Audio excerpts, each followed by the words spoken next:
Globally equity markets, भाई heated labour market, bond yields inch up करना, red सी crisis खींचे चले जाना, कच्चे तेल में उछाल, इन्फ्लेशन का डर, थोड़ा सा कॉशियस तो फिर ग्लोबल संकेत नजर आते हैं। पर गोरे जब लौटे, एफआईएस जब लौटे, तो अभी भी चर्चा हुई थी कि 2 दिनों से खरीदारी करने का मूड बन रहा है। तो वो ठीक है, एफआईडीआई के डेटा स्क्रीन पर आ जाएंगे। एफआईएस ने फ्राइडे को 1700 करोड़ रुपए की बाइंग करी थी। हाँ, नेट इंस्टीट्यूशनल फ्लोज अच्छा खासा नेगेटिव जरूर था क्योंकि डीआईएस की एग्रेसिव सेलिंग थी। पर एफआईएस दरअसल कर क्या रहे हैं, और प्लस हमारा ट्रेड सेटअप, हमारे समीकरण बैठ कैसे रहे मंडे की सुबह, ये जान लिया जाए। कैसा लग रहा है सेटअप? देखिए, सेटअप में जैसे हम कह रहा था, हमारे सेटअप में कोई दिक्कत नहीं है। और इनफैक्ट एफआईएस की बाइंग और अब वॉल्यूम्स भी अब ठीक ठाक हो गए हैं। अब 12,000 करोड़ का ग्रॉस वॉल्यूम है एफआईएस का। हालांकि 20,000 करोड़ तक जाता तो इस हफ्ते से और ट्रेंड क्लियर हो जाएगा। लेकिन 1700 करोड़ की बाइंग, उसके सामने डीआईएस ने अच्छा खासा माल बेचा, करीब 3500 करोड़ का माल बेचा। अब ये इंटरेस्टिंग है, ये रिडेम्पशन है या क्या है पता नहीं, लेकिन थोड़ा प्रॉफिट प्रिजर्वेशन है या कुछ भी हो, क्योंकि डीआई के वॉल्यूम एफआईएस से ज़्यादा थे फ्राइडे को। ये इंटरेस्टिंग था। और अब आपके सामने बार्स आएंगे और अब देखिए मामला उल्टा हो गया है। अब डीआईएस ने बेचना शुरू कर दिया है और एफआईएस मोर और लेस बाय कर रहे हैं। 1600, 1500, 1600 करोड़। ये नंबर मुझे लग रहा है कि और बढ़ेगा अगले 3-4 दिन में। बस उस डॉलर इंडेक्स और बॉन्ड यील्ड पर हमको नजर रखनी है। इंडेक्स फ्यूचर्स की जहां तक बात है, एफआईएस ने इंडेक्स फ्यूचर्स में भी बाय किया करीब 485 करोड़। लेकिन उसमें जो चीज़ क्लियरली विजिबल है, जो चीज़ हम भी कह रहे हैं कि इंडेक्स फ्यूचर्स में बाइंग है 485 की, स्टॉक फ्यूचर्स में सेलिंग है 575 की। कि इंडेक्स फ्यूचर्स में निफ्टी में अभी भी थोड़ा सा ज़्यादा कन्विक्शन है रिलेटिवली। आप देखें, अगर निफ्टी में 546 करोड़ की बाइंग है और निफ्टी बैंक में तो एक्चुअली 61 करोड़ की सेलिंग है। और अगर आप लॉन्ग शॉर्ट का आंकड़ा देखें तो फ्राइडे को फिर थोड़े से लॉन्ग जुड़े, करीब 2800 लॉन्ग जुड़े यहाँ पर। हम 67% लॉन्ग पर हैं और शॉर्ट कटे यहाँ पर 1357, 33%। जो दो आंकड़ों पर मेरी 2 दिन से नज़र थी और जिसके बेसिस पर मैंने वो थर्सडे और फ्राइडे दोनों दिन कॉल ली थी। थर्सडे को हमने एक बिग बोल्ड कॉल ली थी आशीष की, मार्केट में बाइंग आएगी, और फ्राइडे को एक कॉल ली थी कि अब थोड़ी वॉलेटिलिटी आएगी। वो है इंडिया विक्स और put call ratio. India VIX जो लगातार बढ़ रहा था, फ्राइडे को गिरा, 5.25% गिरा फ्राइडे को। ये इंपॉर्टेंट नंबर है। ये बंद हुआ करीब 12.63 पर। ये अच्छा संकेत है मार्केट के लिए कि इंडिया विक्स गिरा। और पुट कॉल रेशो देखिए, अब आप 1.08 पर आ गया। एक दिन ओवरसोल्ड, एक दिन ओवरबॉट। अब हम न्यूट्रल पर हैं पुट कॉल रेशो में। लेकिन मेरी दिक्कत जो है वो यही थी, इस सीरीज के शुरुआत में पहले दिन एक स्टॉक बैन में आया था और चौथे और 5वें दिन तक हमारी टीम पूरी हो चुकी थी 11 की। पूरे 11 स्टॉक बैन में शामिल हो गए थे चौथे या 5वें दिन। ये आज तक कभी नहीं हुआ है। एक नया ऐड हुआ पीएल, एक बाहर आ गया हिंदुस्तान कॉपर। हिंदुस्तान कॉपर पहले दिन ही सीरीज का बैन में था, अब जाकर बैन से बाहर निकला है और ऑलरेडी 10 स्टॉक जो बैन में है उसकी लिस्ट आपकी स्क्रीन पर आ जाएगी। तो ये एक मामला है जो थोड़ा सा मुझे नर्वस करता है। अगेन, इसका मतलब ये नहीं कि मार्केट बुरी तरीके से गिरेगा, बट अगर गिरना शुरू हुआ तो थोड़ा सा करेक्शन डीप हो सकती है। इस चीज़ का आपको रिस्क रखना है। मतलब आप कोई भी ट्रेड लेना लॉन्ग शॉर्ट इस मार्केट में, स्टॉप लॉस बहुत टाइट रखें इस मार्केट में, क्योंकि डीप स्टॉप लॉस रखने की जो कहते हैं ना, स्कोप नहीं है। दिसंबर में डीप स्टॉप लॉस रखने का स्कोप था, जनवरी में वो स्कोप नहीं है स्टॉप लॉस डीप रखने का। आपको थोड़ा टाइट रखना पड़ेगा। बिल्कुल ठीक। तो ग्लोबल मूड माहौल थोड़ा सा कॉशियस है। कुछ चीजें हैं, डेटा पॉइंट्स जो कीनली वॉच आउट करने की जरूरत, पर डोमेस्टिक ट्रेड सेटअप में कोई दिक्कत नजर नहीं आती। अब दिखाइए फ्राइडे का निफ्टी।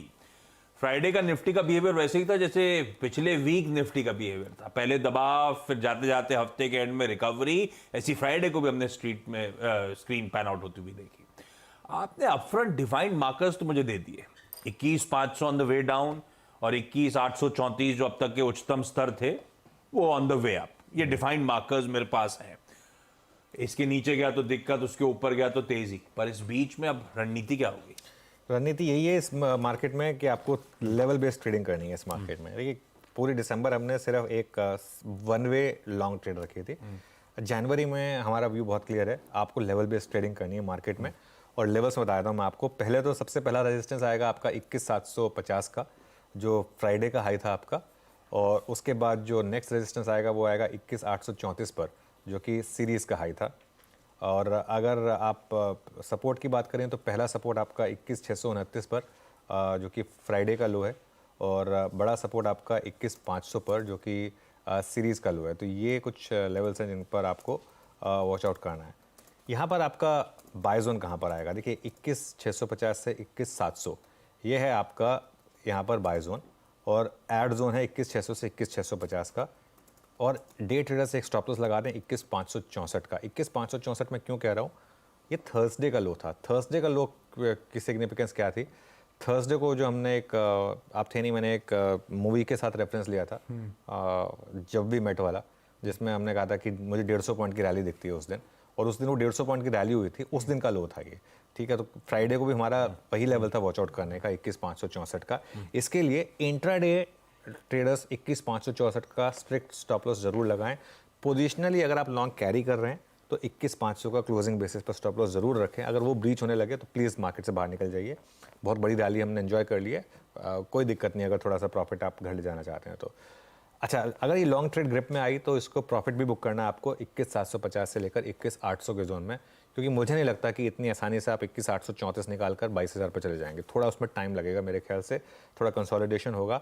और एक और चीज़, अगर मार्केट दिखाने लगे कि वीकनेस बढ़ रही है, फॉर एग्जांपल फर्स्ट आवर का लो ब्रेक हो रहा है, या फिर मार्केट हाई लेवल पर रिजेक्शन दे रहा है आपको, तो आपको सेल भी करना है इंट्राडे में। बहुत टाइम के बाद इंट्राडे में सेलिंग वर्क कर रही है, लेकिन सेलिंग सिर्फ इंट्राडे रखें, और उसमें डे हाई का एक 21,750 के आसपास का एक स्टॉप लॉस रख लें, या फिर जहां से सेलिंग की शुरुआत हो उस बार का हाई जो है वहां पर एक स्टॉप लॉस रख लें। वो ट्रेडर समझते हैं, उस हिसाब से वो स्क्रीन पर देखकर आप और अंदाज़ा लगा सकते हैं।